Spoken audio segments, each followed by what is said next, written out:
In the last several videos, we've been talking about covariance functions, referring to covariance functions and these positive semi-definite kernels, but we haven't really defined what they are. We haven't written down the definition. And so let's do that in this video, and let's also look at some simple examples of these things. So the definition of a positive semi-definite kernel, and in the context of random processes, these are called covariance functions. So I'll put covariance function on some set S is a function, of course it's a function, k from S cross S to the real numbers, such that for any n, this is looking sort of similar to the definition of a Gaussian process, and for any x1 up to xn in S, we have the following property. The following matrix is a symmetric positive semi-definite matrix. So the matrix C, which is C11, I'll just write out maybe just in detail what it is. Cn1 up to Cnn, this matrix, where of course as usual Cij is the covariance of, or no, not the covariance, Cij is the kernel evaluated at xi, xj, we'll interpret it as the covariance.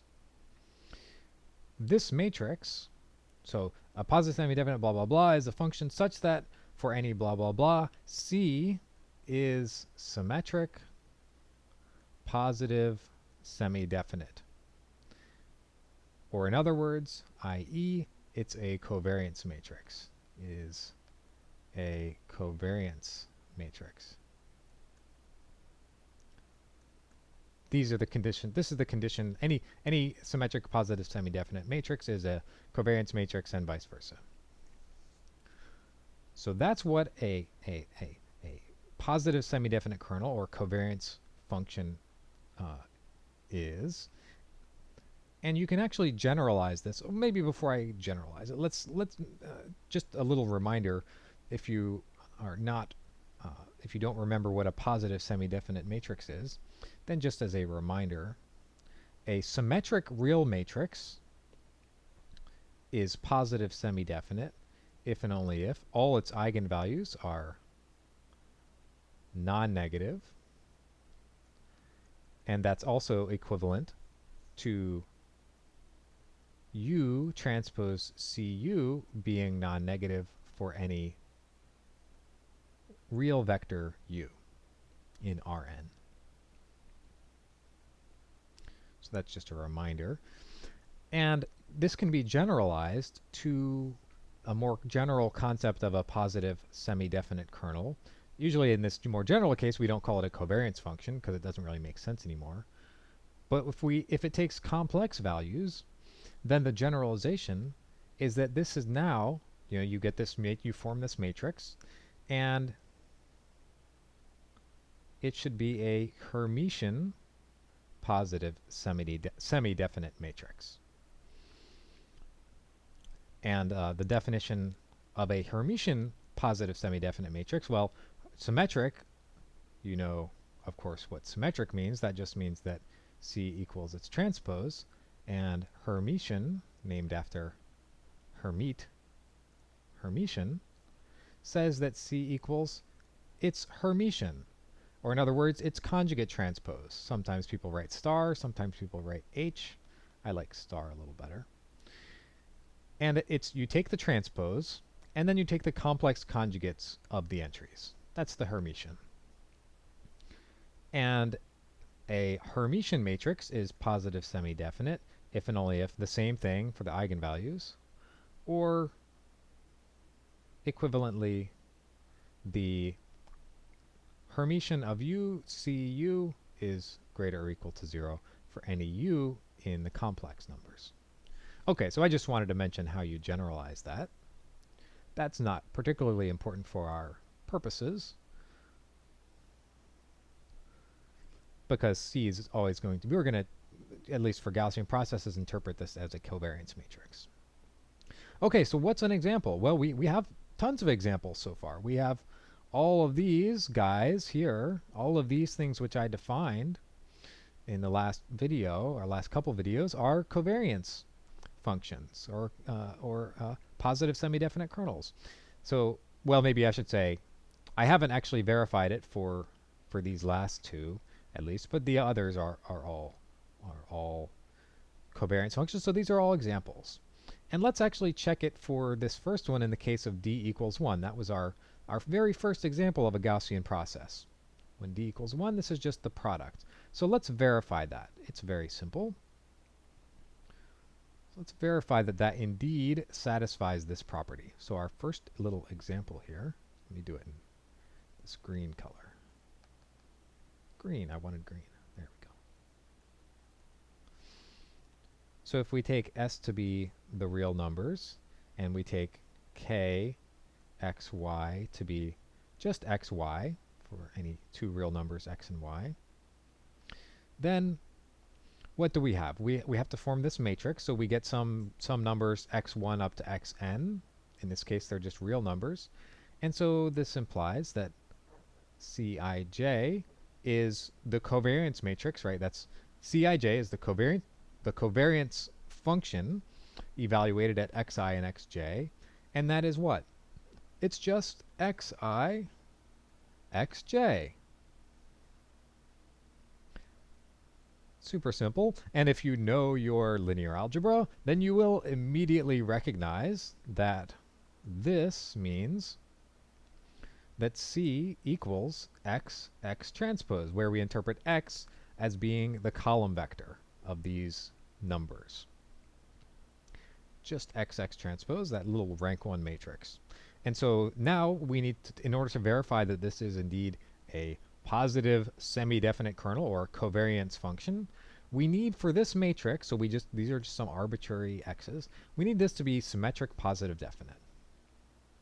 So it's certainly symmetric, that's obvious. You flip j and I and you get the same thing. And now we just need to check that this condition holds here. So how are we going to do that? Well, we could check the eigenvalues, but it turns out that it actually, in this case, and most of the cases that we'll deal with, this condition is easier to check. So let's check that. U transpose Cu. So we let U be in Rn. Of course, here, we let X be in Rn, blah, blah, blah, all that. Now we let U be in Rn. And we need to show that this is non-negative. This little quadratic form here. So we have U transpose. We can just plug in what C is.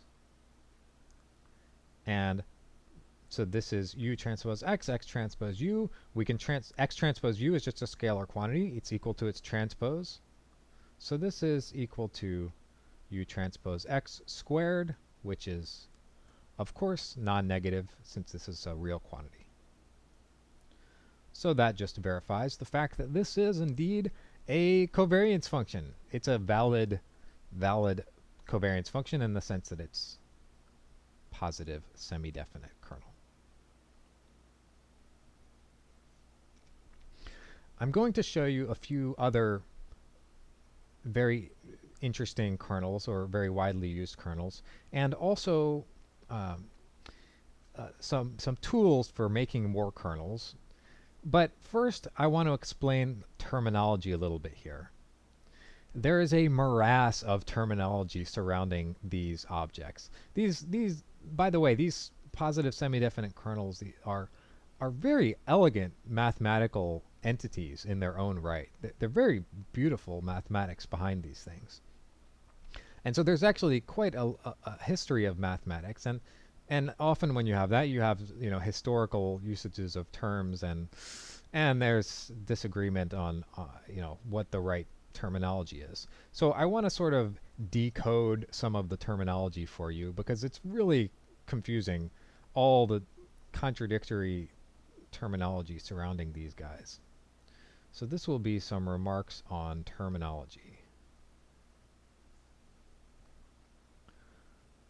So first, these positive semidefinite kernels, I'm referring to them as positive semidefinite kernels, but they are also sometimes referred to as, well, we also refer to them as covariance functions, and they are also, in fact, sometimes referred to as autocovariance functions. That means the same exact thing, except this is often used in the context of signal processing applications when you're dealing with time series. So they call it the autocovariance function. And just to make things confusing, people also sometimes refer to these as positive definite kernels rather than positive semi-definite. And I cannot abide this because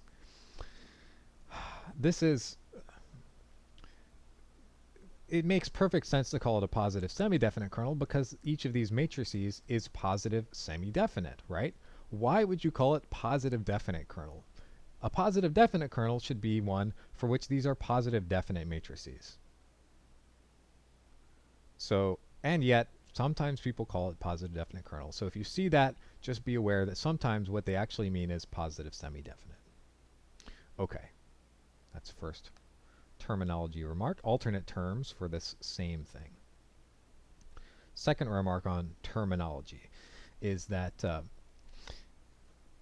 sometimes this object has the nice property that it can be written as a function of the difference of x and y. So the k of x and y can be written as some function of the difference. And when this happens, it's called stationary, or it's said to have the property of being stationary. And it's invariant when you have this. It's invariant under translations, because if you add something to x and y, then when you take the difference, that thing cancels and you get the same value for the covariance. So very often people will choose a stationary kernel if it's right for the application. And a even more strong condition that can happen is if, in fact, not only is it a function of the difference, but it's a function of the distance between these 2 points. Function of their Euclidean norm. And when this happens, it's called isotropic. Isotropic. And furthermore, this function f, in this case, is sometimes also referred to as the covariance function. You know, we've been talking about this k as the covariance function, but sometimes people refer to this f as the covariance function, so watch out for that. If it has a single argument, you sort of know, so that's not too bad. Whoa, that was loud. Sorry, beeping. And also sometimes people call this the covariogram. Usually that term is used in geostatistical applications. And one thing that this is invariant under rigid transformations, rigid motions. This one was invariant under translations, this one under rigid motions. Okay, and one more comment about this is that this f is sometimes also called, just to make things even muddier, if it wasn't confusing enough, just to make things even muddier, for historical reasons. I have to say it's for historical reasons. But sometimes this f is referred to as a positive definite function. So we have all these different things here. I mean, and just like before when they were calling it a positive definite kernel, that doesn't make sense. And this, for the same reason, this doesn't really make sense. It should be positive semi-definite function. But okay, it's an old term, been around for a long time, and so that's okay. I can accept that people use it, but you shouldn't. I don't think that this is a good term to use. So I would advocate against using this term for f. I would say it should be a positive semi-definite function. But be aware of the fact that sometimes people use this terminology. And one more thing is that kernel, we're using the word kernel, but the word kernel can mean other things in other contexts as well. So yet another ambiguity, but okay, so hopefully that clears things up for you.